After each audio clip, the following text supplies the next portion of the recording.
This week on the Jock and Nerd podcast, we've got a cameo-filled episode 6 of the Book of Boba Fett, a butterfly-filled episode 6 of Peacemaker, plus Sony cast their Madam Web, Spider-Man No Way Home won't be showing up on Disney Plus anytime soon, what trailers to watch out for during the big game, and what's up with Arnold Schwarzenegger playing Zeus. All that and more in this edition of the Jock and Nerd Weekly for Monday, February 7th, 2022. This is Frank Grillo. You know me. But who are you? Are you the discerning, sophisticated type of person who enjoys all the latest comic book and superhero TV and movie news? Pop culture references, witty banter? Me neither. I'm just here for the dick jokes. Check. Check one. All right. This is for all you fans out there. Let's give it up. Jock it, we nerd it. We funny, disturb it. We jock it, we nerd it. We spoiler alert. Oh yeah! Hello, listener. How's it going? Welcome to the Jock and Nerd podcast, where we give you comic book and superhero TV and movie news, reviews, and whatever we choose. Jock and Nerd. My name is Imran. My name's Anthony. He's the Jock. He's the nerd. And joining We'll us... peep you next time. Whoop, No, stop. We're Damn it. done? Wow, easy edit. Joining us is a fella who's had a butterfly fly up his slack hole, and I don't remember seeing it come out. It's Rug Boy. What's up, Rugs? Is it It still was up there? Mothra. Oh, Mothra. That's a Yeah, very that big... was on the that was Oh. right on the table for you. I thought you were going to make a Mothra joke right then. Yeah. Oh, well, Rug, You know Rug's the got there. Mothra like larva that looks like a giant shit? That's what went up my slack hole. That's what's inside Yeah. Rug Boy right now. Just Google that. No, Buffalo Bill stuck a butterfly up his ass Oh, God. before he was about to skin him. Oh, really? Yeah. I don't remember that. He Was put that it in the his movie? butthole? I don't... They sticks them down the victim's throat. It's a larva. Oh. Oh, the larva. Yeah, we're making a lot of Silence of This the is a Lambs transformation. references these days. Butt larva. Yeah. Yeah. But we went up, Ruggs' ass. Or Ruggs' slack hole. That's Yeah. where the Peacemaker got the idea for this whole season. And any new listener that tuned in is immediately turned off. Okay, the remaining people, I'm glad you're still around because we got a lot of fun TV shows and news to talk about. Let's get to it. The Jock and Nerd podcast. Thank you to the one listener that just forgot to turn it off and it's still playing because his phone is out of reach and he's too lazy to get up and actually. No, the actually people press who stop. listen to this show know, like, the first 5 minutes of the show is just complete, utter bullshit. We gotta they just warm go, up. we're- Look, yeah. we're gonna warm up with Peacemaker this week. The latest episode. Here are your spoiler alerts. Let's spoil some shit, Batman. See, that was the sound of the moth going up my asshole. That was exactly what it sounds like. That's the sound it makes. Yeah. This episode titled Mern After Reading, a play on, of course, Burn After Reading, which was a movie, right? That was a movie. Yeah, Brad Pitt was in it. Yeah, it's the Brad Pitt movie, but it's also like the thing when you get a spy message, like in Mission Impossible. Right. You got to burn this after you read it. Again, all James Gunn written and directed. Anthony, what happens? Episode 6, Mern After Reading. What happened? Well, we left the last episode with Adebayo having found out that Mern is a butterfly. Oh, shit. And he was about to attack Adebayo, but then we soon realized that the entire team, other than Peacemaker, has already figured this out. Yes, everybody already knows. And Mern is actually a dissenting butterfly that is helping the team fight the butterflies because the group of butterflies led by Goff, Senator Goff, wants to take over the world, or so we think. So Mern is helping the team as a rogue butterfly and has got into someone else's body. Waller has no idea that Mern is a butterfly. Peacemaker, as mentioned, has no idea that Mern is a butterfly, but everyone else does. And Vigilante doesn't know also. Vigilante doesn't know his He ass. doesn't from know a hole in the anything. ground. Yes. Yeah, he doesn't know what's going on. He has no idea. Alongside that, we have Peacemaker's father being let out of jail, and now Peacemaker is implicated for the crimes that he did commit earlier in the season, and there's a manhunt for Peacemaker. Along with that, we have Agent Song. Is that her name? Yeah, Sophie Song. Sophie Song, who gets actually taken over by the Goth butterfly in this episode. And there's now an army of butterflies coming after Oh, boy. Peacemaker. Plus, his dad is out of jail, and the white supremacist group has decided that with the leadership of Peacemaker's dad, that they want to kill Peacemaker. White Dragon. We have that going on. Yeah. And we find out what's in that diary and why that was so important for Adebayo to place inside of Chris's trailer. Man, a lot of shit happened this episode. I got to say. Yeah, it's your classic chess piece. They're moving everything on the board, and now a lot of stuff is in place, and we're seeing now all the secrets that this team had from one another and all the little things that they did earlier on that looked like minor screw-ups or were actually big fuck-ups. It's all coming to a head. Is this the ultimate Peen episode, or is there one after this No, one? the next show is the Peen Ultimate. We have 2 more, so the next one will be Peen Ultimate. But I really thought this was like just an amazingly well-rounded episode. You know, you start out with some solid comedy. There's hilarious lines throughout the show in the beginning. You get some great action in the middle, and it ends with emotion and heart and people letting their guards down and being vulnerable. And while they're moving the story ahead at a pretty good pace, like I really enjoyed all the shit we got in this episode. So let's just start at the beginning where we find out allegedly Myrn is a good butterfly. Do we think that is the case, or is there something else going on? I'm confused on this. I don't think Goff is now in song. Goff is a she also. It's like their queen. Yes. And so Goff is now in song, and they played a song while they attacked the police station and the prison. That was great. That was a great scene. So are they going to rescue Peacemaker, or are they going to kill Peacemaker? See, that is a good point. Are they going to save him? Well, Like, they did that press conference. They hold that press conference at the end saying, "We are coming." He is, public enemy number 1. Anthony, what was the diary about? Did you get that or no? It seemed to me they placed it to frame him to look all crazy. Right. That's the impression, or I believe that's what it is. Waller had this mission to take out butterflies, but they needed a fallback person to take out these butterflies because they didn't want the world finding out that these were aliens. So they placed a diary in Peacemaker's trailer so that when they did sick the cops on him. Freudian. Yeah, unlike humans, we don't name our genitalia. It would be similar to a vagina. Yes. How do you know that? They once they would sick the cops on him, they would have a fallback person to blame this on because in the diary, Peacemaker just basically implicates that he's crazy and that he's just been killing people because of aliens. And earlier on, I think the first or second episode, they had an Alex Jones basically impersonator. Oh, right. Yeah, and I think so. This is to cover up the fact that that there's aliens. They're covering it up and blaming it on Peacemaker so that he just goes to jail. Waller has a patsy. I think Rugg said that earlier, and you called it. Yeah, so it's to patsy him. But I was just going to say, but this wasn't obviously the plan. It wasn't supposed to get out this early and have the butterflies in human bodies figure this out and have cops already coming after them before the mission was done. Amazing twist.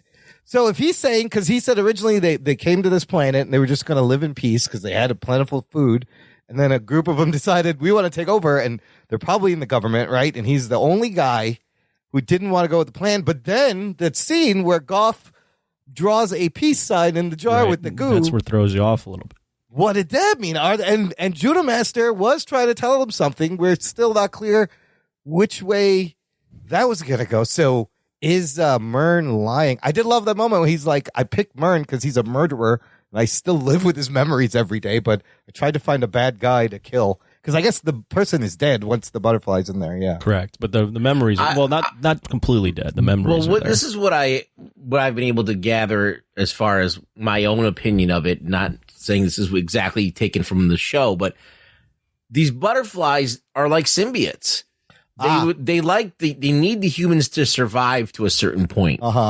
And they know the humans are fucking up this planet, but they can't completely wipe them out. So I feel like that taking them over and guiding everything in kind of moving all the pieces behind the scenes is what they chose to do. So Sonya, after she turns, great performance by that actor, like to become this butterfly person. And she's so funny. She's like, whatever, human. But then she goes, in the end, it's going to be better this way. You'll see. As if, they are benevolent and they're trying to help humanity. So like you said, they need a planet and they need people to live, to be healthy, to survive. So they don't want to destroy everything. Yeah, I saw an interview with the guy that's playing Myrn. Yeah. I'd have to look up his name. But he's got a great name. Yeah, but he basically said that there's a lot more to this than what it seems, and that these butterflies definitely don't think that they're the villain in this story. Oh, his name is Chukwudi Iwuji, playing Clemson Myrn. It's a great name. What a great name. Yeah, so that was cool to get kind of that exposition and that explanation right up top, and how it kind of most literally puts his fingers in his ears when they talk about it. He's just like, la, la, la, la, I can't hear you.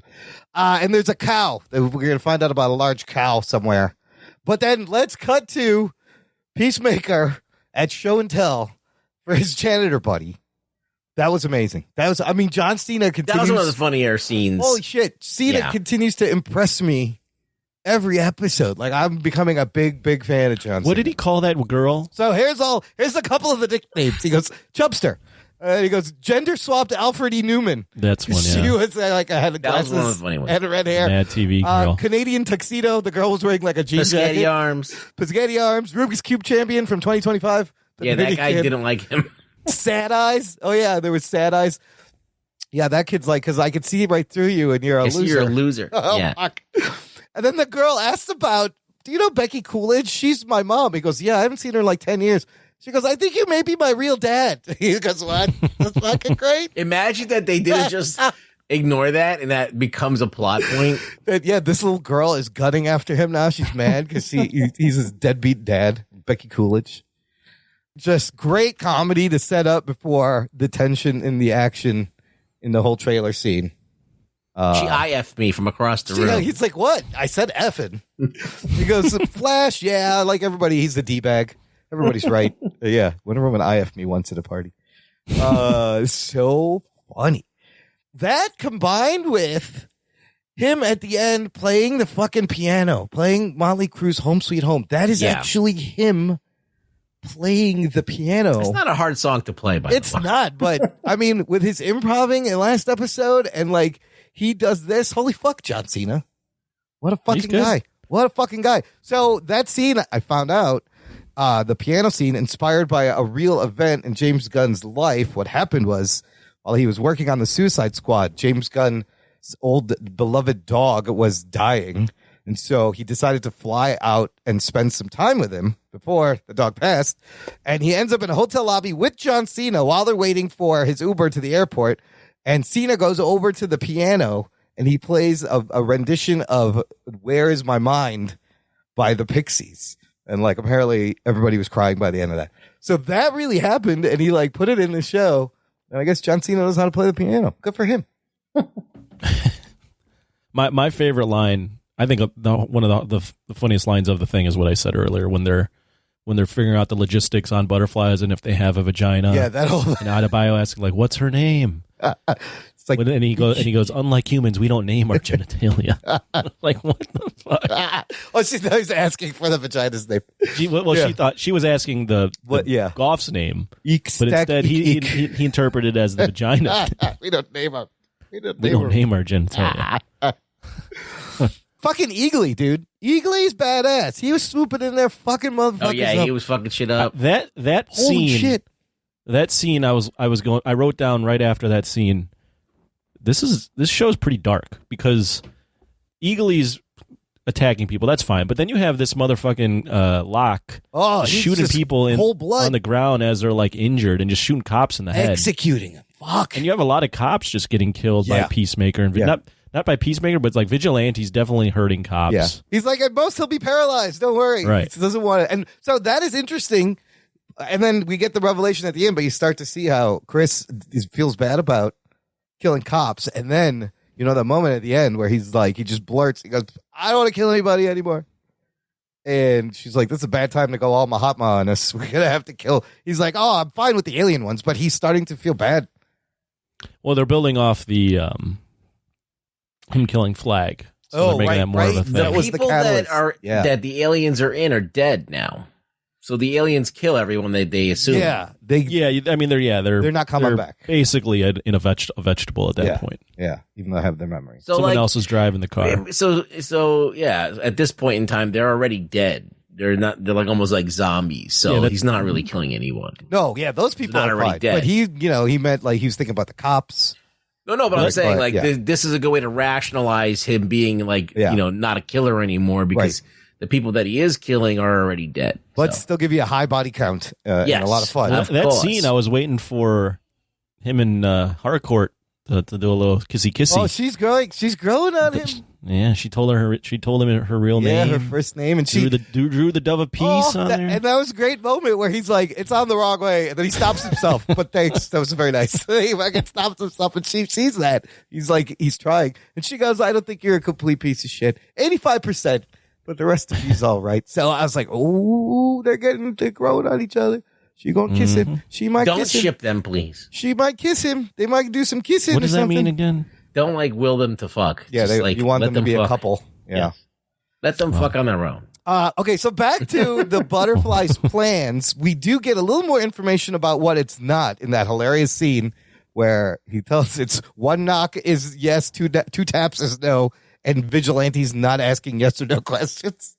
He's like, what's your favorite color? He's like, no, yes or no. And then Peacemaker goes, 2 fucking rules. 1, yes or no. 2, don't be a fucking moron. See, 1 second Vigilante is very, very up on like the creation of the blues and historical, black musicians, and then he can't figure out how not to ask a yes or no question. His intelligence is all over the place. He's such a fucking psycho. And then later when he's sitting next to Eagly, he goes, okay, guys, which one's me and which one's Eagly?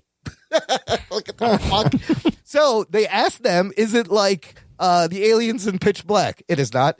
Is it like the aliens from Alien? It is not. Is it like E.T. or Close Encounter? It's none of those scenarios. So maybe they are trying to help everyone. Well, in that same interview I mentioned earlier with Murn's actor, can't say his name, Chuck Woody, he mentions that this cow. Yeah, what is this whatever cow? you think this cow looks like, you have no idea. It's going to be like an insane design. Some kind of alien fucking... It's going to be giant tits. Just like fucking one boob. It's going to be giant titties. Like in that Woody Allen movie. It's going to be like 1,000 titties. It should be. If it's James Gunn, it's going to be 1,000 tits. A boob monster. Yeah. I would be down with that. It is kind of milk. It's like a gooey... resin that they're eating. Yeah, it's like... Yeah. Well, yeah, I thought it was more like a honey. I don't know. So maybe it's I don't know. What is it? It's underground. We learned some more details about Vigilante. His ringtone is Barbie Girl. Right. His password is Peacemaker's birthday. Right. And the last thing he searched was Taylor Swift sexy butt. That's great. And he's like, oh no, that's because I just wanted to see Taylor Swift's sexy butt. But like, why would you put the adjective sexy butt? Yeah, you just go... Is there like a non-sexy Taylor Swift butt? Maybe there's an angle that just doesn't work. Like, I don't know. It's like, I want the unflattering pictures from TMZ. Them on the beach with cellulite. Can we get that? Bring that one up? Yeah. I guess that's always funny. I love that those are the things you wrote down as like important things that we found out. They're funny details about Vigilante, who I'm obsessed with. He's such a fucking psychopath. Like these little details they drop about him are fascinating. I wrote down that, as mentioned earlier, that this is a chess piece episode. We got a lot of things that Peacemaker's going to have to work himself out of. Yeah. Yes. What's going to happen? Well, you've got public opinion. Yeah. You've got Waller, who tried to frame him. Yeah. You've got the butterflies. We don't know if they're coming to attack him or not, although they were part of announcing to the public that he's a menace. Yeah. And we have his dad and the White Dragon. Yeah, who's coming to kill him. And he still doesn't know secrets that his team is hiding from him, such as Myrna being a butterfly and Adebayo being the one that planted the diary. So there's a lot going on. I also love where Adebayo is. Like you can relate. I feel so bad for her. She is stuck between, she can't tell the team that her mom wanted to plant the diary, and she can't tell her mom that she knows Myrna's a fucking butterfly, and it's driving her crazy. It's a tough spot. And she just wants to quit. And I don't think she can quit. And she's the one that has the closest connection to Peacemaker. Like, she's the one that's actually helping change Peacemaker for the better and make him not as rough around the edges. She feels bad betraying him, and then her wife is just like, just leave then. You don't have to do this. So, fuck. That's a lot building up for the next two episodes. I did enjoy this episode a lot. It was so good. I mean, you like every episode. I don't think you've said this show gets one better, bad thing it about gets it better the and entire better. show. This show gets better. I enjoy and it, of course. No, it's good. It is good. And now we kind of know, we found out some things, but we also still have some things to discover, especially about the butterflies. So still more to come. Yeah. But definitely pieces are in place now to have a pretty exciting last 2 episodes. So 2 episodes left. That's enough to really close this up. I think that they left enough room to close this up. So yeah, that's actually a good point, because a lot of shows, Marvel, There would have been especially one so more far, left. Yes. Yeah. They put all the Ew. pieces in place before the final episode, and the final episode's like 30 minutes, and you're going, how are they going to resolve all this? this is the one with the episode that didn't show anybody, right? The last one. Right? There's one more. Episode 7 they did release to the critics. And then there's the one last 8. episode they didn't show anybody. That's the one with the titty monster. That one's I'm telling gonna be you, crazy. the titty monster's coming. So I put a link to the promo for next week's episode. It's called Stop Dragon, Dragon, My Heart Around. You see a little bit of what we just discussed, everybody coming for him. Some crazy shit's going to go down. But yeah, episode 8 was not released to the critics, so expect some fucking wild shit, but I'm down. Is he getting a jetpack? He needs to get one from the original Charlton comics. He had a fucking silly, like a Rocketeer jetpack. Do you think he's going to kill his dad with the way his mindset is about not killing anyone? I think maybe Adebayo will do it. I think someone is killing his dad. He might have to at this point. Or Vigilante will do it. Oh, Vigil kill anybody in a second. He doesn't give a fuck. But I think at the end of this, Peacemaker want to be like a hero. He'll be like a hero. He'll be seen as a hero, possibly. He still wants to kill his dad, doesn't he? Because Adebayo kind of talked him into it. I don't think he wants to kill Vigilante. Yeah. Oh, Vigilante will kill him. Yeah, he definitely wants to kill his dad. We still don't know what happened to his brother. That whole mystery. There was you did see did see in that scene that his fists were bloody. It seems like he might have gone to a fight with his brother and didn't realize it caused like a seizure or aneurysm or something. So there's still that mystery. And I think in 2 episodes you could definitely have a big bang finale. Unlike the next show we're going to talk about, where there's only 1 episode left and there's still a lot to do, maybe. Oh, my God. Is there? Yeah. Possibly. All right. Well, that's good for this. We'll take a break here. We're going to play some promos. We'll come back and dive into the next chapter of Boba Fett right after this. After these messages, we'll be right back. What's up, Jock and Nerd Nation? This is Logan at Mostly Superheroes, a podcast that was partly inspired by the Jock and Nerd podcast. We talk about a lot of the same stuff, MCU, DC heavy, with other content that comes out of HBO Max, Amazon Prime, Netflix, and more. We're committing to doing something new every day in 2021, so come join the fun, check out the schedule. Find us at mostlysuperheroes.com and enjoy the rest of the show.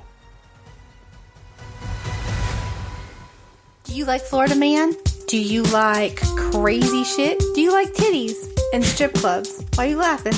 Because I do. You know I do. This is the show for you.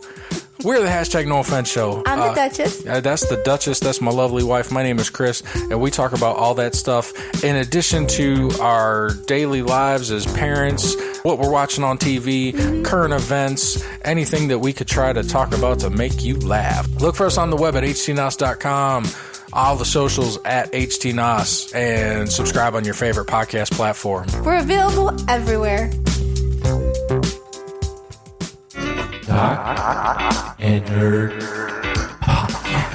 Listener, if you've been enjoying the show, I think you should join our awesome fan club. Visit jockandnerd.com/Patreon. Jockandnerd! Where you can support the show and literally ensure that the show keeps coming out every week. You are helping us produce and distribute and publish the show and keep it alive.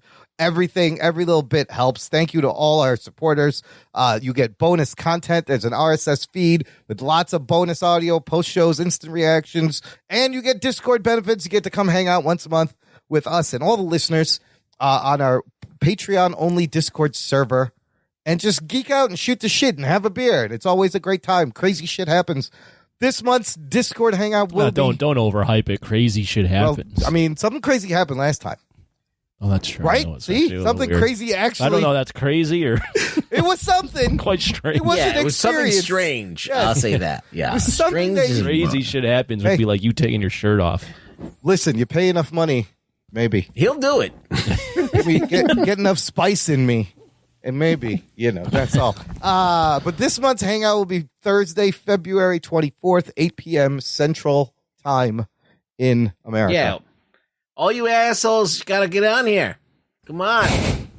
It's lots of fun. You can hang Yeah, out. You can talk to get us, on ask there. us. You can ask me anything except for taking my shirt off.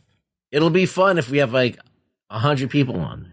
Oh my God. That would be, I don't know if it can handle all that. That would be crazy. We'll break Discord. Let's do it. Yes, we did. Come on over, break Discord with us, jockandnerd.com/Patreon. Okay, let's get to the other Geek Boner show this week. Geek Boner. Book of Boba Fett, Chapter 6. Here is your spoiler alert. Come on, baby. Do the magic hand thing. Strap yourselves in, you fucks. Spoiler time. I didn't think I'd be able to play that clip for a second episode in a row, but here we are.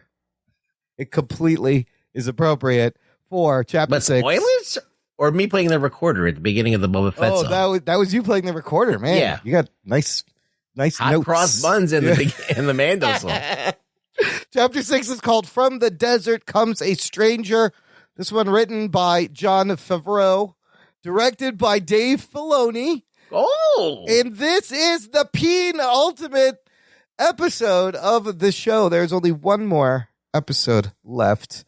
I almost forgot whose fucking show this was this week. Anthony, what happens in Chapter 6 of Book of Boba Fett? Book of Boba Fett or Mandalorian Season 3, Whose Episode fucking show 2. is this? Yeah. This episode, we continue on with Mando, as we learned in the prior episode that he's going to help Boba Fett, but he wants to see Grogu. Yes. And we find out what Grogu's been up to. Oh, that's for sure. We get to see the return of a couple characters. Lots of And characters. from what I gathered online, things that people have always wanted to see that they thought they would never see, which we can talk about later. Yeah. Along with that, the Pikes are going to invade wherever the hell he is, Mos Espa, Mos whatever. Yeah. Mos Eisley, Mos Pelgo, I forget. One of the And Moses. Boba Fett's team is prepping for that. But really, all this is about is Grogu and It's what about he's Baby been up Yoda. to. Yeah. Yeah. Oh, and we get the return of Timothy Oliphant as Vance, Cad Bane. Cobb Vanth. Yes. And the premiere of the live-action premiere of a character that a lot of people really like in the animated series. So Holy shit. it's a part Western, part samurai training episode, Yeah. and no Boba Fett. Hardly any Boba Fett. He's on there for maybe like 20 seconds. He's Doesn't say briefly in there, but wow, this was a full of member berries this episode, and I loved every second. It was a combo. It was member berries, Yeah. and it was introducing new characters Yeah. and progressing like stories from the Filoniverse. Yes. So it was kind of like a combination in many ways. It wasn't relying completely we didn't need to go to that planet and see Luke Skywalker and Grogu. We could have, in fact, they could have progressed the story without that completely. Sure. And just Sure. have the Mando show up, Yeah. they could have had where Mando flies into the bay and then they're doing the plan and then just started the episode like that. Absolutely. And we didn't need to see any of that shit. So But how great was Luke and Grogu why do you think they did that? training? Because people love to, I don't know, they wanted to, Well, you had to fill in where baby, wasn't it a rehash of Yoda training yes, Luke? of Empire, a bunch of things from Empire Strikes Back. But you had to fill in where Grogu is, and then he gives him that fucking shitty decision at the end and stuff, and he doesn't even Yeah, leave but with why him. they do that in this show? It I don't know. wasn't That's a necessary. great question. This is I forgot this show is ending. This is the beginning of another show. These last two episodes, I'm like, what is this? Just feels like the start of a show. Let me jump in just real quick here. As the resident Yeah, this has got to be confusing to you, no? non-Star Wars fan, Yeah. I am super confused Yeah. by the way they've structured this show. Sure. And while I think this episode was good, and I think a lot of people were, obviously the internet was just exploding over this episode. All my friends and anyone that loves Star Wars was just creaming themselves over this. That being said, this was a good episode, but man, for it to be, I mean, I was shocked that I learned that next week's episode is the last one, and they've used 4. Is it 4 or 5? How many episodes have we had? 6, but only 4 of the 6 episodes have had very little forward present story.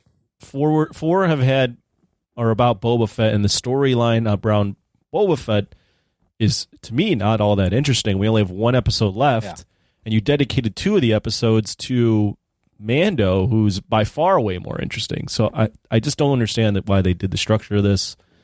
He's only been in it 2/3 of the amount of time of this show so far. This makes me think that Robert Rodriguez as a showrunner. Yeah, he's just the director. No, he's a showrunner, isn't he? Oh, he's the showrunner too? I thought he's just one of the directors. No, definitely. I think he's the showrunner. Don't interrupt me anymore, please. I'm just kidding. Slap him, Anthony. So, yeah, let me slap him. I think Robert Rodriguez so far, let me just see this now, is the executive. He's one of the executive producers. I don't know. We'll figure it out. I'll figure it out when one of you talks. But I don't think he's done a very good job. I think everything related to Mando has been good. Obviously, you mentioned Filoni. He directed the episode. It was good. But yeah, I'm just really questioning. So far, they still have 1 episode to prove me wrong. But I'll say right now, the show has been a very solid Mando continuation, but a complete failure as a Boba Fett show. You are correct. He is listed as showrunner on IMDb as well as executive producer. So you get points. Yep. That's an interesting take, though, from the outside. Yeah, it's confusing. Why are they doing this? Why do you think they're doing this, Ruggs? What are they doing? What, like inserting the Mando and all of this stuff? Taking 2 episodes out of a 6-episode series. I have no idea. I couldn't tell you. It doesn't make any sense. I think it's just to remind people that Mando's coming and that there's going to be a new season, and it's kind of a promotional tool. Or did they think the show was weak up until this point? Well, look, this is what happens. They need to have continuity between the 2 shows, because it's going to help if they do another season of Boba Fett, which I doubt they will. But if they did, they need, like, all of these series that spawned off the Mandalorian need Mandalorian somewhat tied to it in some way, right? Just like Angel and Buffy would always kind of cross over into each other's episodes, and how, like, the CW, they would have every once in a while a crossover. So this is like a crossover. Sure. But I do think that the way that they did the crossover, where usually when you have a crossover, the 2 main characters are hanging out. Right. You include doing shit together. One of the main characters. You don't just sideline for 2 episodes the main character, and then the main character that we have in Boba Fett is kind of weak. So then it just really illustrates how weak that character is when you have, like, all of a sudden we're in that meme where the guy's looking at the new girl walking down the street and forgetting about the girlfriend he's with. Yes. That's exactly what happens to everyone watching this show. Well, and here's the thing. I ain't even mad at it. Like, I don't even really give a fuck about Boba Fett. Maybe he should have stayed dead and they just made young Boba Fett. Like, I'm digging this, and it's kind of sad because the show is I think that their idea of reviving this, dead character and giving that a blaze of glory to go out in or something is kind of a failed attempt. Or did they want to keep him around, and they're setting him up to keep him around? But Dave Filoni kind of created this whole thing with the Clone Wars and this whole, like, Filoni-verse that he introduced all these new characters, and he even came up with a story for young Boba Fett when he was, like, a pirate. He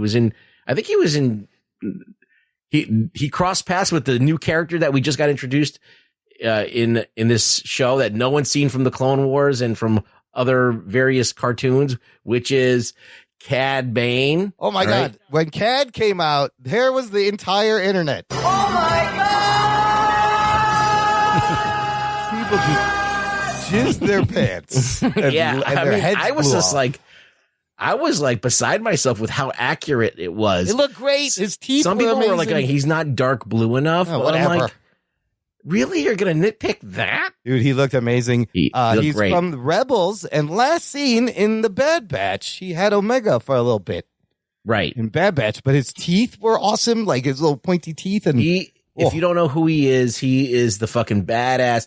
He fought off both Ben Kenobi in his prime and another Jedi at the same time. What? Whoa. Yeah, and he ended up escaping in the Clone Wars, I believe, or the show that I saw. He also he's been in multiple scraps with Boba Fett. In fact, okay. And he's the one who's supposedly responsible for putting the dent in the helmet. That's right. That's what I did read. They had a run in and they don't get along, and he did put the dent. Live action So debut. it would make sense that he's on the Pike side. Yeah, the Pike. Well, he's the bounty Jedi hunters. killer. That's what he's known for killing Jedi. So during Order 66 and throughout, he's outfitted with the technology. He's got jet boots so he could fly. He's got the all of the stuff that the Mando has, like the flamethrower and Boba Fett has. He's got all those tricks and stuff. And he also has like these things on that these tubes, so he can't be force choked. So that's what keeps the flow of air going into his brain, and he doesn't get knocked out. That's what those two things that are on the side of his face and going into his back. So he's fully prepared to go toe to toe with a Jedi. There's multiple cartoons you can watch and be a badass in, so you can check him out if you'd like to get a little bit more of Cad Bane. That was a great Wild West duel in the street scene. I don't think that Cobb Vanth is dead, though. Dead, but the minute that deputy came out, when Mando showed up, I was like, oh, this fucker's getting shot. Oh, yeah. So Cad Bane shot the sheriff, and he did shoot the deputy, unlike Bob Marley. But I love when he goes, be careful where you stick in your nose. And I'm like, you don't even have a fucking nose, bro. You shouldn't be talking. Here's a question for you, because I saw the internet going nuts over this. First off, my comment here is they definitely did a great job with Luke Skywalker. He looked amazing. They hired the deep fake guy. Yes, he looks much better. Shamook. Yes. And it looks fantastic. Yeah. I mean, there's still a little bit of uncanny valley in some of the stuff, but for the most part, I was like, wow, that's insane. Yeah. That's the best it's ever looked at. Yes. That's the best, like, bringing back a dead person has ever looked. But if he's not dead, it's Mark Hamill still alive. You can do a whole Luke show now. You don't need, I mean, it's going to be expensive. I'm sure that cost a lot of money. He's not dead, but I mean, if you looked at him, you would think, oh, he's dead. He's died. Also, that wasn't his voice. That was all AI, computer generated. That's audio. what I thought too, because he doesn't sound like that anymore. He doesn't sound young like that. Right. They made it young. It was weird, slow delivery, but Mark Hamill did not record any audio for this. It's all computer generated, fed his lines from the past. I think here's the question. One question for you, Ruggs. Mm-hmm. People were going nuts about this, and I think as someone that's watched the Filoni-verse, was it a big thing to have Ahsoka and Luke on screen at the same time? I think it was a wasted opportunity because that's the first time that they speak, and they don't really speak about, like, I don't understand why she was there. Like, R2 called her. I can tell you exactly why she was there. Okay, why was she there? To deliver exposition that would have been too expensive to have them make Luke Skywalker fucking say. That's basically why she was there, just to deliver information. Oh, I just thought it was really weird. Mando lands on the planet. R2 calls Ahsoka. Ahsoka drops whatever she's doing. Maybe she was already there. I don't know. No, because he's like, I'm leaving. You're never going to see, he looked like he just met her for the first time. He did have to wait. They built him a bench. That was funny. Yeah. I did think that was weird too. I was going, wait, she didn't want to be associated with the Jedi, but now she's here at this planet where they're building a Jedi school. It was very awkward, but like at the same time, I'm like, this is the conversation that they have. Like, there's no talking about. I think she did bring up his father at one point. She goes so much quickly. like your father, yeah, because she is Anakin's Padawan, so she knew Anakin like way back before. Mm-hmm. She does bring that up, but it was also when she goes so much like your father. What was she referencing there? Just how he's training Grogu. Oh, okay. He wasn't sure. He's very unsure. He's not like a really good Jedi now. You start to think he's kind of doing the same shit Anakin did with that kind of ultimatum at the end and the absolutes, and he's very insecure about his training. But my friend brought up that watches Star Wars. He goes, how come Luke is saying you have to cut all ties, but in his trilogy he didn't cut any ties when he was being a Jedi? That is apparently the dark side way of thinking, and it's what kind of sent Anakin down that path. Like, why can't he do both? I was like, why are you making him choose? This is stupid. Why are you being so strict? Just let him do both things. If he's gonna live really long anyways, let him go help Mando first and then come back. He's got fucking 900 years. He'll be fine.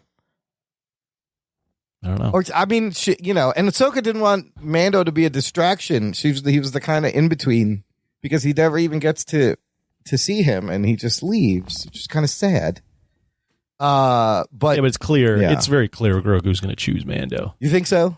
I think he should too. Come on. I think he should. Come on. But he needs to go with the lightsaber and the fucking armor. We do get a May the Force be with you and like OG Star Wars music cues and shit. Yeah, that was great. Let's talk about Grogu. He was so cute, so hilarious. He helps him remember Order 66 for a brief minute. And I feel like that was a wasted vision. That was crazy because we don't see who saved him or how he got saved. Can I ask you guys about Order 66? Yes. Yeah.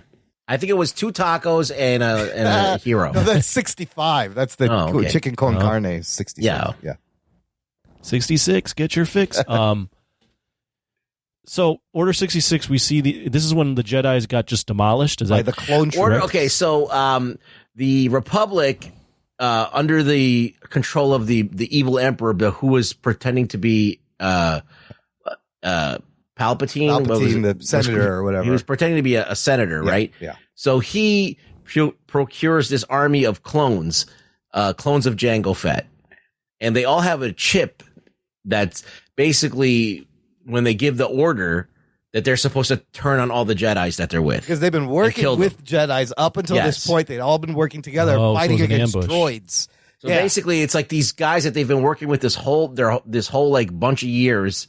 The order goes out, and then boom, like they just they're not ready. They're basically being killed by their own. Yeah, it's a fucking crazy moment you see from several different perspectives amongst games and things. When I saw that, I was going, man, I've seen these Jedis fight off all these fucking guys with guns before. How come they're getting slaughtered by guys with guns here? These must be the worst Jedis in the world. I thought about that too, but those are they were Jedi trainees, possibly the ones that got slaughtered. But I was like, well, if they got ambushed, they got ambushed. But why don't they would have just pushed everybody away? Why didn't they do that?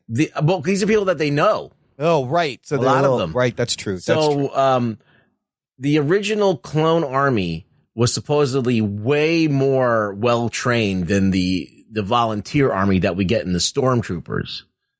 So the white stormtroopers that without any markings or anything that, Mm-hmm. that's a volunteer army. So when you watch A New Hope, there's all people that are not the clones. That's conscripted people, yes. The blue guys are all the Jango Fett clones, right? Yeah. Yeah.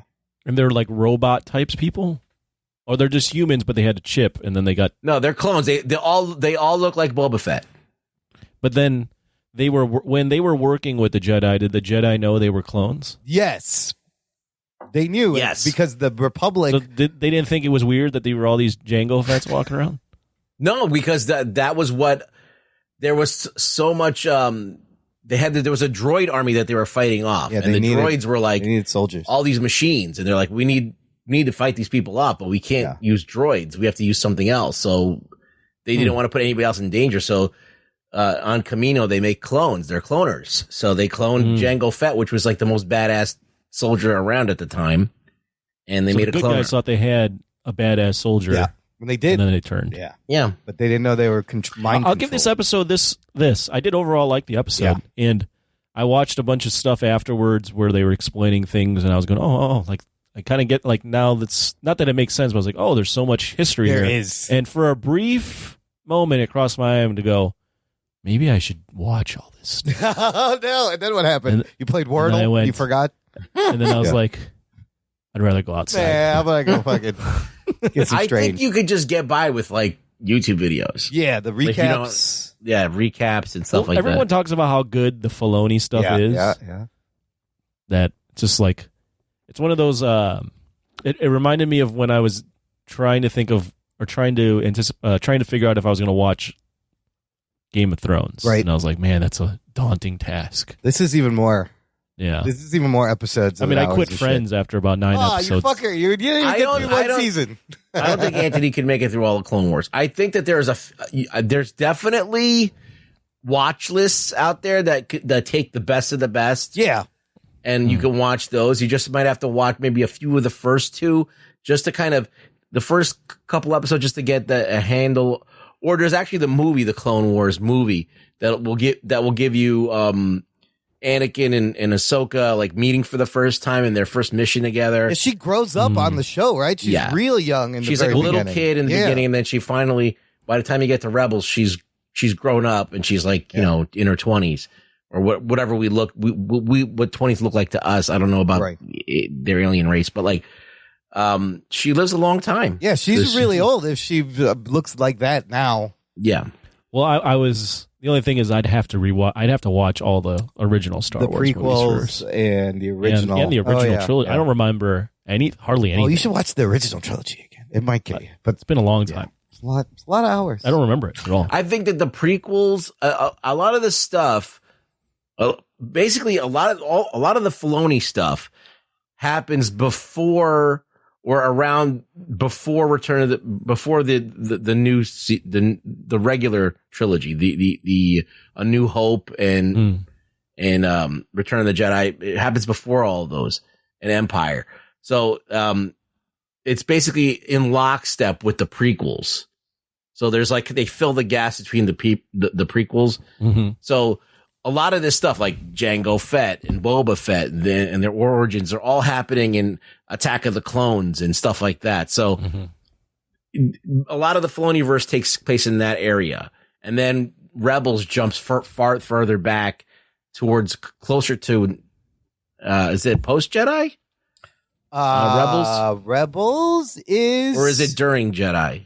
I feel like it's during and close to post. It's before Mando.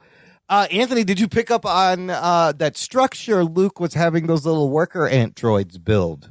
Yeah, that's the structure that we've seen it before. Ben Solo destroys. Yep.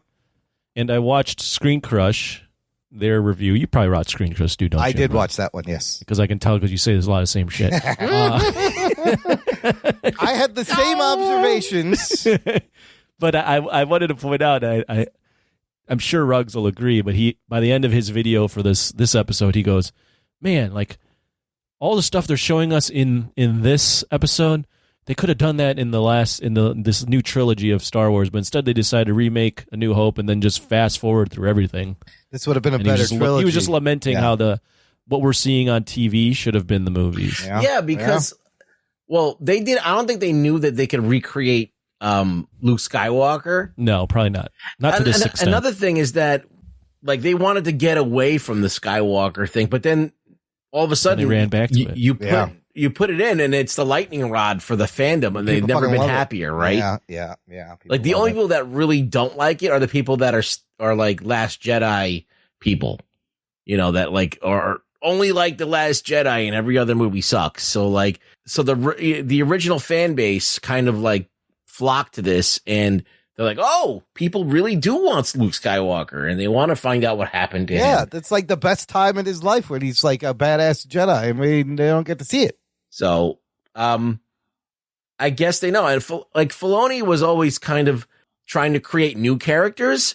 So now so all these new characters kind of have a basis, and now you can kind of bring those two worlds together, like what Filoni created, in the spaces between the movies, and what Lucas did, and you can kind of marry the two and tell new stories with new characters that are not like well known to like the ordinary people, like who didn't watch all the cartoons. Now you can, and it's kind of like a reciprocal thing. It makes people want to watch the cartoons. And watch that. Yeah, they fill people in. And well, it's weird because they destroyed so much lore, right? With this making one thing canon and getting rid of the other old stuff.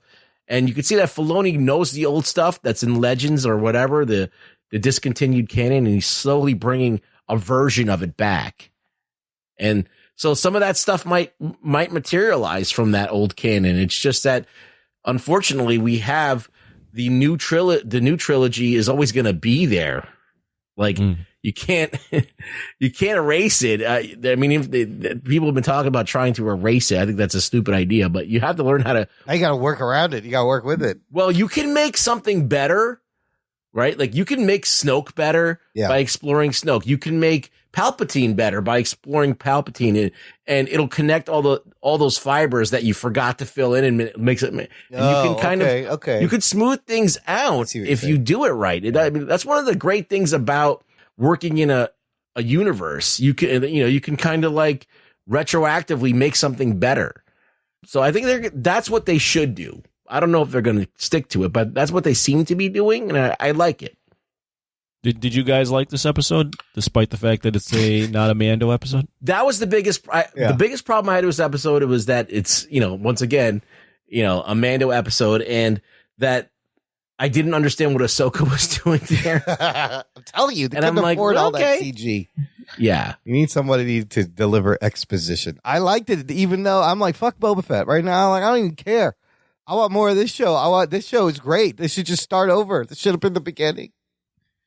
Wait, we got to talk about what happens at the end. So after the Cobb Vanth gets shot, they need foot soldiers, and the people didn't seem like they wanted to join them. But I think now they have a reason to fight the Pikes with Boba Fett. Yeah, they can't avoid this spread of the Pikes. They're going to have to show up. And then back at the nightclub there, it's a hopping scene. It must be a Thursday. Everybody's out drinking, and the Pikes show up, and they drop a little briefcase, and they leave. And holy shit. Oh, shit. Huge explosion. Did they just kill Jennifer Beal and Alien Anthony? What the fuck? Yeah, Alien Anthony is did gone. They just kill Anthony? You bastards. You killed Kenny. Yeah, you had some screen time in this episode. You said the line and everything. I felt that a little bit when that bomb exploded. Dude, a little bit of my heart. I immediately was like, no, not Jennifer Beals. Oh, I love her character. What the fuck? Do you think they're all dead? Anybody survived? That looked like it's taken everybody out. Well, they got to be dead, right? I don't know. Here's the thing about the Pikes.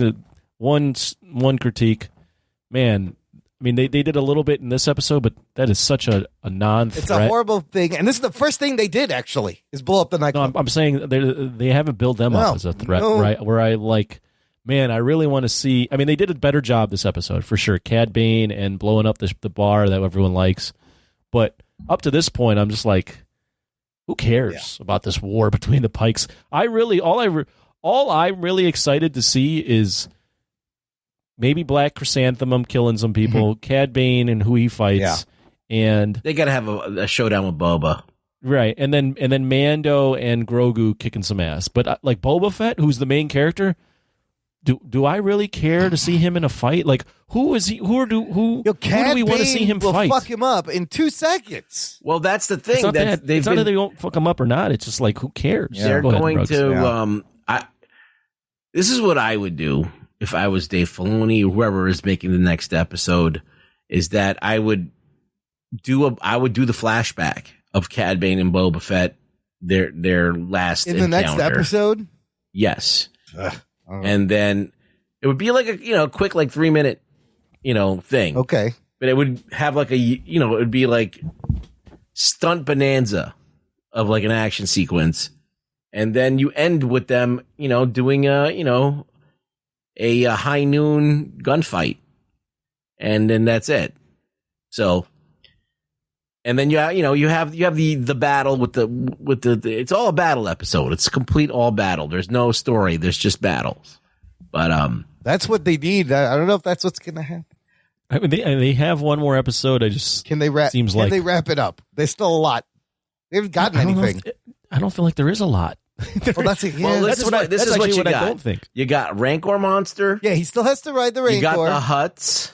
The Hutts could come back. The Hutts got to swing in at the end of this. Are there going to be more cameos? Is there still a big cameo? Does Bo-Katan show up? There's no more cameos. There was tons of cameos in this episode. I don't think so. Is Cad Bane going to show up? So let's go around the room. Anthony thinks Grogu will choose the way over the Force. Ruggs, what do you think? The way over the Force. Yeah, this is the way. Mandalore. Oh, he's going to want to go with the Mando. He misses the Mando. They have a strong bond. And it's kind of cool. I feel like you don't need this lightsaber. The lightsaber is he's going to have the dark saber. Yeah, and now Grogu's... He'll be able to wield that. Grogu's flipping around. He can do the fucking high Force jumps. He's training with that little droid, the training droid. Imagine like Grogu is he's a Mando foundling and he gets the fucking... He gets the fucking sword I don't know, but like at this point, Grogu kind of knows he's powerful. He like destroyed that fucking training cube, the training ball. Yeah, he crushed he destroyed and that he's thing. jumping around. He's starting to remember some shit. Yeah. So I think that if he goes back, he'll be able to kind of be less of a burden on Mando and more of a help. Like, I think maybe he saved himself from Order 66. Like, he freaked out and just killed all those fucking stormtroopers, you know, like when he stresses out and can't control his power. Maybe he just doesn't remember. Or the other rumor is Mace Windu fucking saved him because we never saw his body. He just got blasted out the window in that movie. Yeah, you know, to this point, I think I might have said it last week, but I'll say it again. They wasted all the good stuff on Mando. They did. They should have. If Boba Fett should have just been Mando. I mean, Mando's a better Boba Fett show than the Boba Fett show, and he should be banned. Yeah. Like the Mando should be both. Like that. This would be a logical conclusion. They did the wrong Boba extension. Fett show. They should have done young Boba Fett. Yeah. You should have left him dead and done a show in the past. Young bounty hunter, like fucking posse Boba Fett. Like Boba Fett in jail. I mean, I don't mind him, you know, growing and changing his philosophy. It's just the execution. It's just very clunky. And as I mentioned before, the whole reason he wants to be a daimyo or whatever the fuck he is, isn't because it's this personal feud with the Pikes that, you know, the Pikes were responsible for killing Tusken Raiders. He still hasn't gotten back at him. It could be Cad Bane that did all the killing. Sure, but there isn't. But instead of like touching upon that and making this like the reason why he grew to power is to prevent people that are underserved to die, he literally grew to power because he had a conversation with Fennec Shand in the desert and goes, I'm tired of being taken advantage of. Yeah. I'm tired of working under someone. I could do this better. I want to be my own boss. It's like, oh, like, yeah, that's cool that you want to be your own boss, but that's not really an awesome motivation for a final conflict in the show where these Pikes are going to take over your dynasty or whatever the fuck it is. Like there's not really a personal feud here that I'm like invested in with Boba Fett. All the investment is if Grogu is going to join Mando. Yeah, and how's he going to get there? Because he left without him. Does he go back and get him? How's he going to get there? That's not. He's going to get there. Who's bringing him? How's he going Luke to get dropped there? him off. Is Luke going to be in the fucking battle?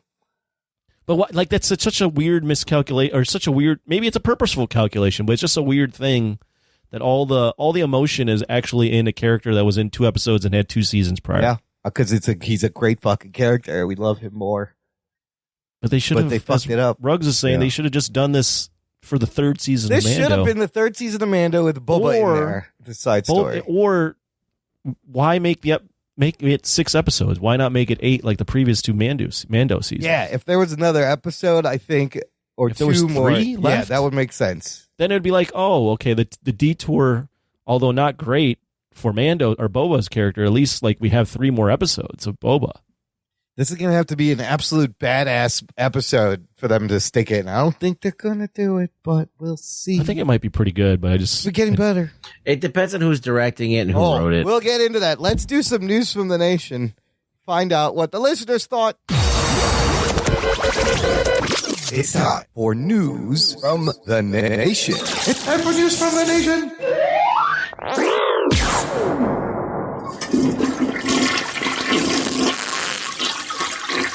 It stinks. It stinks. It stinks. You, listener, can join the conversation with us. Join our Facebook group. It's called Jock and Nerd Nation. It is a closed, exclusive group just to geek out in, to hang out in, to post. I post spoiler threads for all the shows we talk about, so you can go there right away, spoil it with other people, and talk about geeky shows. Here's what some of our listeners thought of this episode. Ralph Bravo, this episode was amazing, set so much up, and gave Cad Bane. John Campbell says, for the love of God, do not let Bob Rodriguez direct the last episode. Lame. Now, he may be directing the last episode. No. It might be. I saw a rumor he may already have been the one to do it. You better not fuck this up. That's all I know. Anthony, what do you think? You think Robert Rodriguez can nail this based on what we've seen? Not based on what we've seen. All right, we'll see if he can fucking get back to his 90s action roots. Sean Headley says Cad Bane is probably the most well-done makeup / CGI ever. Truly amazing. Jose Barra, Cad fucking Bane, as badass as he is in Clone Wars, he seems so much more menacing in this. And then Jose says, my only gripe, Luke, you can either choose to hold on to attachments, which is not the Jedi way, or you can choose the lightsaber of my master that I've been holding on to for a decade. I know. Very, very weird. Very convenient there. A way to read the rules there, Luke. Blake Braden, it was so nice of the director to give Boba Fett a cameo in his own show. That was very nice, Dave Filoni. Dave's like, all right, tomorrow, just sit there for 2 seconds. We're done. Okay, leave. Jesse Rodriguez episode was dope. Anthony is also back for a guest appearance. He caught on to that. David Zika says, did they de-age Hamill too much? He sort of looked younger than in the original trilogy. I'm okay with that. I thought he looked fucking amazing. As long as he looks real, that's all I care about. Yeah. He did feel grounded and real. I mean, they have a different body double standing in this time, and then deep fake, and then AI voice line reading. Fucking amazing. Ethan Cranford, our buddy from Australia, says, Cad fucking Bane feels like all the pieces are in place for a finale I'm pretty excited for. Can't say I really give a damn about Boba. I just want to see Cad Bane duke it out with Mando and Fennec. Hopefully they do Cad justice, since he's proven to be one of the most skilled fighters in animated Star Wars. Have we heard from Wes Cranford lately? No, I think he's out paddleboarding somewhere. Oh. Yeah. He's out having by the fun. Sydney Opera House. He's paddleboarding, wakeboarding, some kind of boarding, Yeah. some kind of crazy. Stop by and say hello sometime, Wes. He's parasailing. I don't know. Yes, Wes, stop by, say hello in the group. So that's it for comments for Boba Fett. I got a couple of pieces of news from our listeners. Blake Braden shared this link to this article titled Dakota Johnson to star in Madam Web for Sony, with the comment 50 Shades of Geek Boner or 50 Shades of Floppy Jock. Floppy Jock. Dakota Johnson, of course, from the 50 Shades. I guess she's going to be a young Madam franchise. Yes, she's playing the Cassandra Web version or whatever her name is.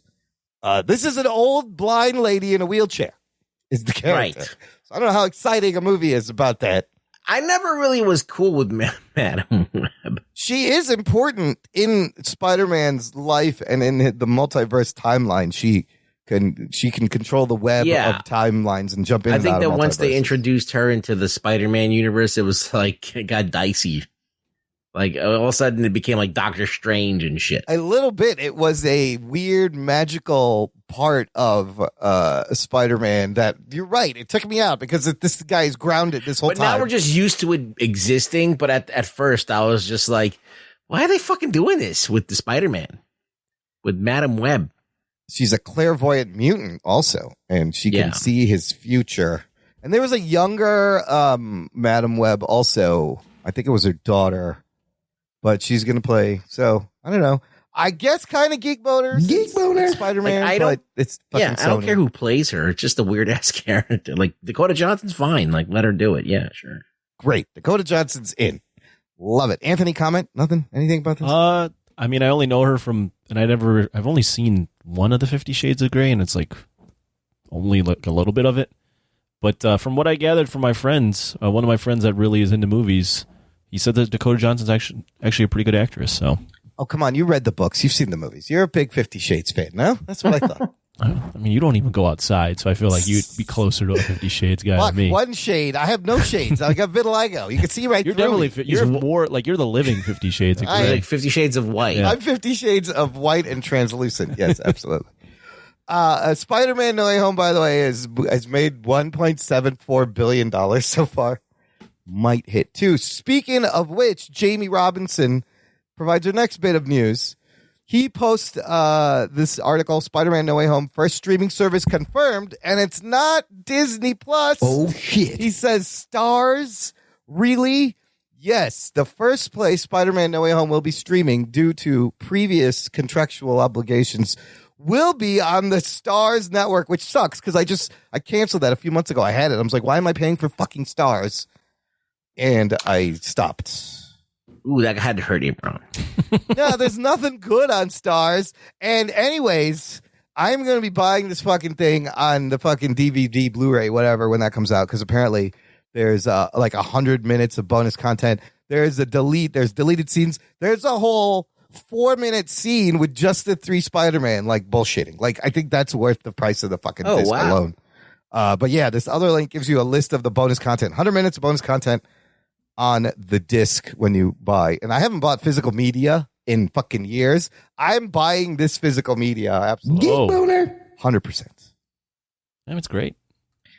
Anthony, what do you think about the stars? Is that going to provide complications for people who are waiting for this thing to hit a streaming thing? And it's probably a deal's a deal. Yeah, I think people will. Not even Netflix. You know, I thought it would go to Netflix first and then Disney Plus. No, yeah, I mean, they'd signed this deal. I think we reported this, so not reported it, but we talked about it. I didn't know about it. Look, was stars. people are going to flip the fuck out when they know it's out and they can't get it, and then they're going to put the pressure on Marvel to like learn its lesson and square up a deal with Sony. So that's all. Will this drive people to sign up for the stars? Some people, maybe. I think you'll get a little bit of a boost. So sometime over the next 6 months, it's going to hit Stars, and Stars will have it for a year and a half. And you can't buy the physical media? No, you'll be able to buy it before then. Oh, well then I think people might. I don't know. Might drive up DVD might sales. drive up the sales of the DVD actual sales. Jesus Christ. Physical. What year is this? What is it? It's what are they called now? Or digital. They're going to sell digital, right? Yeah. You get bonus contents when you buy digital. Yeah, you get all that shit, right? Yeah. That's what I'm buying. I'll buy it right now. Buy the DVD. I'm gonna buy. Do they still make those? I don't know. I don't know if you can buy it. I might buy it for like the actual physical disc. Yeah. Fuck it. I don't know. Go for it. I feel like for Spider-Man No Way Home, I owe it to. I don't know. Yeah, why. I mean, you owe it to your my collection. Yeah, I have all the Spider-Man movies. Yeah, that's important to you. It's everything. It's everything. It's my whole life. No, I'm excited to watch it again. I actually contemplated going to see it in the theater another time, but I haven't. I was like, I kind of want to watch it again. So, yeah, Stars for a year and a half, then probably Netflix, then Disney Plus. Who knows? It's not going to get to... I don't think these Spider-Man movies are getting to Disney Plus anytime soon, unfortunately. No, they're supposed to do Stars, I think Netflix, and then eventually Disney Plus. That's going to be like 2-3 years down the line. I think, yeah. There's also an extended scene with Charlie Cox as Matt Murdock on the bonus content. So Lisa Morrison will that'll get her excited. Oh, more Cox. All right, let's finish up with some what are we watching? What are we watching? I'm going to throw in kind of an extension of News from the Nation. I'm going to throw in something Jesse Rodriguez is watching because I know Ruggs is watching, and I watched the first episode. He asked, anyone watch Reacher on Amazon Prime? Only caught the first episode, but finding myself hooked. In the threads, everybody in the nation seems to love this. Even people who have read the book say this is a very good adaptation. Ruggs, have you watched any of this? I don't know anything about Jack Reacher other than the Tom Cruise movies, and I enjoyed the Tom Cruise movies. Oh, I didn't even see the Tom Cruise movies. Oh, they're fine. But from what I know, a lot of people were criticizing Tom Cruise for being Jack Reacher because that Jack Reacher's supposed to be like a fucking beast, like a big, gigantic dude that like very hard to beat up. Dude, Anthony, you know who's playing Jack Reacher on this show? No, who? Alan Ritchson. He was Hawk in we the saw Titans. him as Hawk is the Titans. Oh, wow. Yeah, and he was Aquaman on Smallville. And most people know him from that one movie that they can't get out of their mind, the role from, what's that, Blue State, what's that called? Blue Mountain State, yeah. Yeah, so a lot of people are like, I can't take him seriously after Blue Mountain State. Anthony, this fucking dude is gigantic. We've seen him, right? Obviously, he is jacked. He literally has like a He-Man action figure body. Mm-hmm. Like he's like Captain America, like what he should look like. Right? So I find it hard to believe that Tom Cruise was supposed to be playing a guy that's supposed to look like this. Tom Cruise is like 5'7" at best. He's like 3 heads shorter and this than guy's Alan like Ritchson. 6'4" or something. He's Yeah, fucking but jacked. Tom Cruise can run. He like doesn't no run other. really well. This guy's very top heavy with the muscles. I don't know how fast he's going to run. I don't know, but like the Tom Cruise movies are pretty good. Are they? They're fun. Okay. Yeah, Okay. they're good macho films. I'm almost on I think I'm on the last episode of this. Yeah, what do you think so far? I watched almost all of it. I like it. It's not like A+ TV. I'd say it's probably B+ TV. Do you think it's as But- good as the Jack Ryan show with Krasinski? Not quite, but I think that if they invest money into the next season, they could, because this is a very small story. Right. Let me just give everybody the elevator pitch for it. Is Jack Reacher is a former military police officer, and he was the head of some really fucking elite group of dudes. Anyhow, he's looking for his brother in this no-name town in Georgia, and he uncovers not only foul play going on over there, but there's a whole conspiracy going on, and he starts working with the police to try and figure out what's going on. But because of his kind of government classification, he can pretty much get away with anything he wants, and he just fucking bodies hit the floor. Whenever he's good. Whenever there's bad guys that come upon fuck with him, he's ready to kill them. So I watched the first episode. I dug it. I'm in. I want to watch the rest. I love the very beginning of the show, Anthony. It starts out with him he's about to walk into this diner, this podunk town, and this couple walks out, and the boyfriend's harassing the girlfriend. He's banging the truck, punching the truck next to her, and being really abusive. And Reacher's just standing there, and the guy notices him. He goes, "The fuck you looking at?" And Reacher just fucking stands there and stares at him. Doesn't say a fucking word. And eventually the guy goes, "I'm having a bad day. It won't happen again. I'm sorry." He didn't say a fucking thing. He just stood there. It was very impressive. It's got a kind of a Roadhouse just quality It does a to little it. bit. He's very daunting. Where yes. he's he's a super macho guy. Yeah. No nonsense. He's the best. He best there is at what he does. Very smart, observant. Yeah, he's a complete he's got the detective mind. He was a Batman. prosecutor too at one point, apparently. Yeah, so I mean, this is a great character. This is basically a very he's Batman. It's like Batman Punisher combined. Yeah, He's a detective. He's military like the Punisher. Yeah. He kills people with bad guys, no problem. Yeah.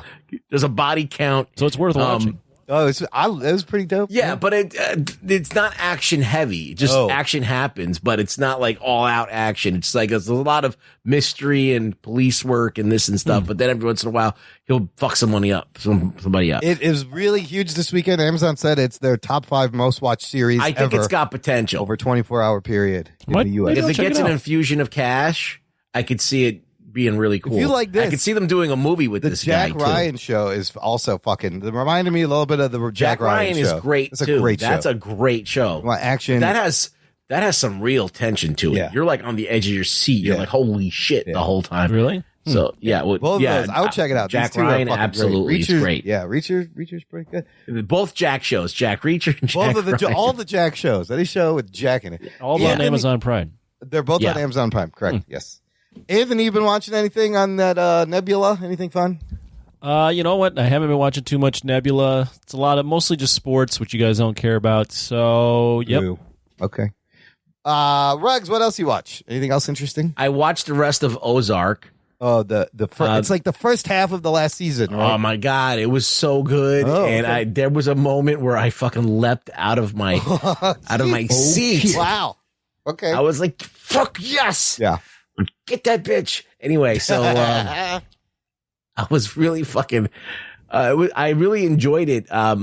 There is so much tension and so much adrenaline pumping through your system when you're watching that, because you're like, oh my, like every episode they're on the edge of something and something goes wrong and they have to fucking fix it, and they have to like move mountains and fucking just cover up what the fuck they're doing to not get caught. It's kind of like Narcos, if you're watching Narcos and stuff like that. Okay. So or Breaking Bad has another. It's a Breaking Bad-ish. Is this better than Breaking Bad or no? Just different. No, I think it's along the same lines. Breaking Bad was more of a fun show. Okay. And I think this is a more dour show. Okay. It's more like, yeah, it's got a lot more dourness to it. I think Breaking Bad had a little bit more lighthearted of a edge to it. Because, you know, there was episodes where like, where Walter would be funny with, you know, when he's like looking for the bug in the fucking, in the place, you know, all that stuff happens in there. But, yeah, even Better Call Saul, it's like, it's got elements of all that stuff. Like somebody who has to be the smartest person in the room has to figure out the problem and beat people at their own game. It's all there. It was great. So I recommend that as well. Right and I did watch the first couple episodes of JoJo's Bizarre Adventure, which is an anime that is now available on Netflix. I heard that show's good. You know what? The young kids, it's very popular. Yeah, everybody loves JoJo's. Yeah. So I'm like, let me throw this on. And it's about like this rich family that they're involved in an accident, and this like kind of like poor man, like he's really a piece of shit, but like he helps this guy.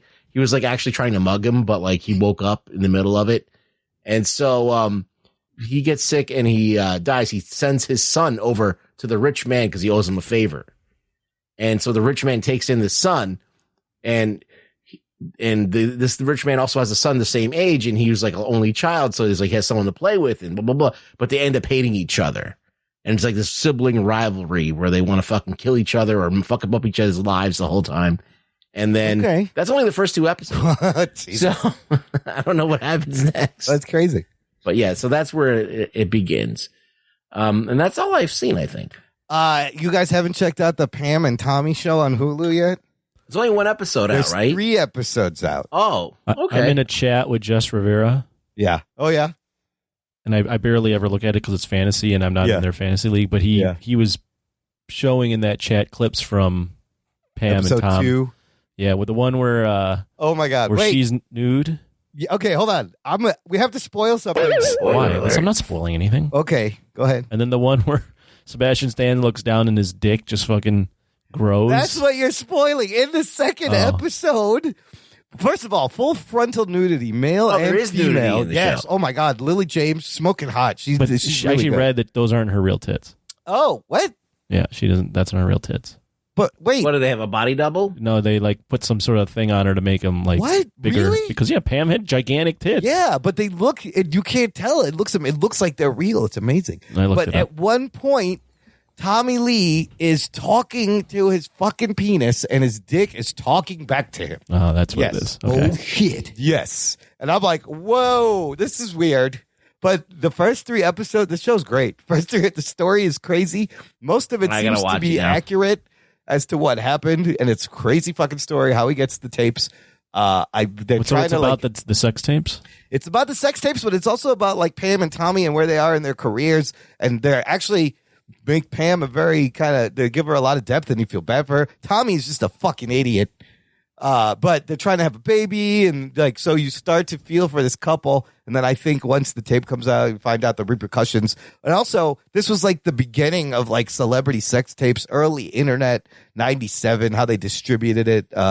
It was, it was huge, like the way they did it. So Andrew Dice Clay has a cameo. He's hilarious. Nick Offerman's great. Seth Rogen is really good. Sebastian Stan has all the tattoos. It looks just like fucking Tommy. I think he's playing the drums too, for real.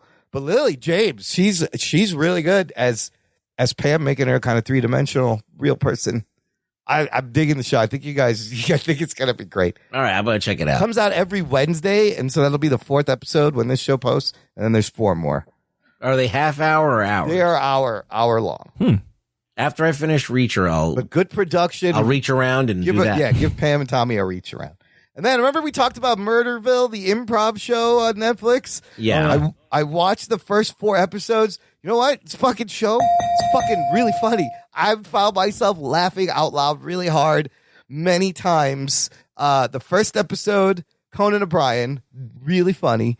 I'll watch that The one. second episode, and probably the best, even better than Kumail Nanjiani. He's the 3rd. And the 4th is Andy Murphy. Marshawn Lynch in the second episode is pretty fucking funny. I told you he'd be funny. He is hilarious. And the show is it's a very interesting structure. They've combined kind of like, when you go to a murder mystery party and you have to like guess who the killer is? It's a murder mystery party, and then you add a little bit of Whose Line Is It Anyway improv games, and then you add a little bit of Impractical Joker, where they send the guy in with an earpiece and he has to say and do exactly what the other person is telling him, candid camera style, all of this. A great idea, and I think it's been successful. And there's like a storyline going on about Will Arnett and the other cop throughout the shows, as well as this improv. Sharon Stone was episode 3. She was all right. I thought she'd be better. Annie I don't know Murphy what to episode was watch. all right. This or Reacher or Jack So the Ryan Murderville or is quick half-an-hour episodes. Tom and Pam or whatever the hell it's called. There is a lot. And not only that, out this week, of course, let's just finish with what everybody's going to be watching this Sunday, the big game. Can't say the Super name. Bowl. Oh, my God, we're going to get sued. You can't say. They don't care about Anthony us. was asking if you have a soup or a bowl, what would you choose? No, I'll be watching, not for the sports, but because I have 2 sets of squares going. And, of course, trailers. We can expect 2 big Marvel Studio trailers. They're saying a Doctor Strange in the Multiverse of Madness trailer. Right. And a Moon Knight, probably maybe a bigger trailer. Maybe Lightyear from Pixar. Also, the Rings of Power first trailer. What's that? Well, that's the Lord of the Rings prequel. Okay. That's coming out on Amazon. Warner Brothers, Sony, Apple do not have any commercials planned, so don't worry about those studios, which is surprising. You'd think they'd put a big Batman trailer in this. But the most important thing is we can finally find out what the fuck is going on. Have you seen this image floating around? I've seen the commercial. The movie poster of Arnold Schwarzenegger as Zeus, and it's this February 2022. Looks like you it's didn't a see movie. the commercial where he goes and gets coffee? I just found this little promo. So apparently this is a BMW commercial that's going to air. The commercial makes no sense. How does this have anything to do with BMW? Because they're making an electric car, and I think there might be an electrical power Zeus. But why is Zeus getting a fucking coffee? And Arnold is like kind of German, so it's all tied together. It's kind of Austrian. Yeah, Anthony, would you want a movie of Arnold as Zeus? I say make this movie. Would I want a movie? I'd fucking watch it. Probably not. Not at this point. But I mean, it would be funny. What I saw that commercial right before we started the show, and I went, "Why'd they cast the coffee guy to be way taller than Arnold? He's Arnold so look like tall. he makes He Arnold does. look like a little person. That's supposed to be Zeus, god of lightning, and he's tiny. Like so tiny. I mean, that guy's got to be like 6'5". The guy's like, coffee for Zeus. Zeus. You go, it's Zeus. I'm like, the fuck is this, BMW? What is going on? Strange. Yeah, the whole thing is strange. Oh, and I'm looking forward to, of course, the halftime show with Snoop Dogg, Dr. West Dre, Coast. Eminem, Kendrick Lamar, Mary J. Blige. What are you most looking forward to, Anthony? From the Super Bowl? Yeah. Other than the game? Sure. Or the game itself, of course. Actually, the trailers. The game itself it should be a good game, but the trailers, the Marvel stuff. I don't even know who's playing. Cincinnati and L.A. Rams. Oh, Who do you think's going to win this one? Well, it's kind of a home game for L.A. Oh, yeah. That doesn't happen often, does it? What do you want, the Tigers, or do you want Rams to win? Bengals. Yeah. I'm rooting for the Bengals. It'd be cool to see. But I don't really care either way, to be honest with you. Right. I'm not a big. I mean, I'm a sports fan, obviously, but the Super Bowl, like the day of the Super Bowl, isn't like a. It's not sacred to you. No, it's not like this whole thing that I'm so excited for everything that has to happen. Maybe as a kid I was, but now I'm like, it's a game. I feel like it's the year of the Tiger. Oh, is it Tigers are going to win. Is it the year of Tiger? the Tiger? All right. I also went to the Super Bowl a couple years ago. So. Oh, I remember you told us that story. Yeah. I just hope the numbers line up and I win some fucking money for once. Come on. I didn't bet. I'm not going to be betting on it. It's the only reason to I don't watch know the anything. Squares is the only reason I watch the Super Bowl. Yeah, that's a good reason to watch. Get my numbers. You'll be one of 30, 40 million people watching the game. Is there anything else worth mentioning? That way, that's it. We got the fucking finale of Boba Fett next week and the penultimate Peacemaker. Rugs, There we go. where can the listener find you online, Rug Boy? You can find me on Twitter at ReallyRugBoy. Well, I will be saying absolutely nothing. No, because Twitter's a fucking mess right now. You got canceled. And You it's got fucking everybody's getting the Rock is retracting shit. It's Like dangerous. everybody's retracting People shit. be quitting Twitter. I think Aquafina I sent should out erase my Twitter. Aquafina quit Twitter. She sent out a thing and then she quit. Yeah, She had a thing. I've been going thinking on. about erasing it now. Can you erase it? It's always there forever. If we ever make it big, I'm the glad we skeletons haven't. had to come out of our closet. We're so oh my fucked. gosh. Oh, I'm so glad we don't have listeners. It's amazing. Because fuck. Yeah, we would need about 20 million listeners in order to get the word Jojo. I like it where it is. It's fine. I'll don't take tell Joe you- Rogan's money for the amount of scrutiny he's getting. Well, yeah. Would you? Yeah. 100 million? 100 million makes 100 things million. go nicely. You can do whatever you want, whenever you want.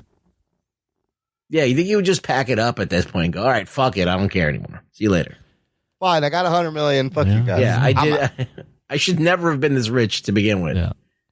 Yeah, I'll do it. Yeah, I guess. And you could just buy like a piece of land and just live on an hide island forever. somewhere. Yeah.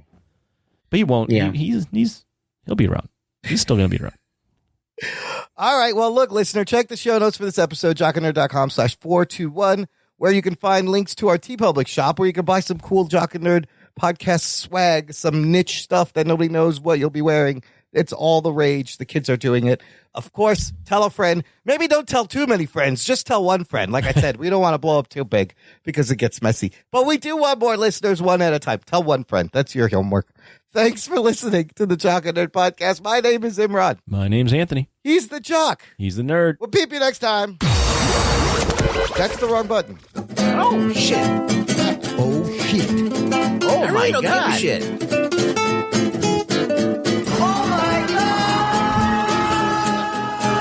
You had to do it twice. He's going to resist it.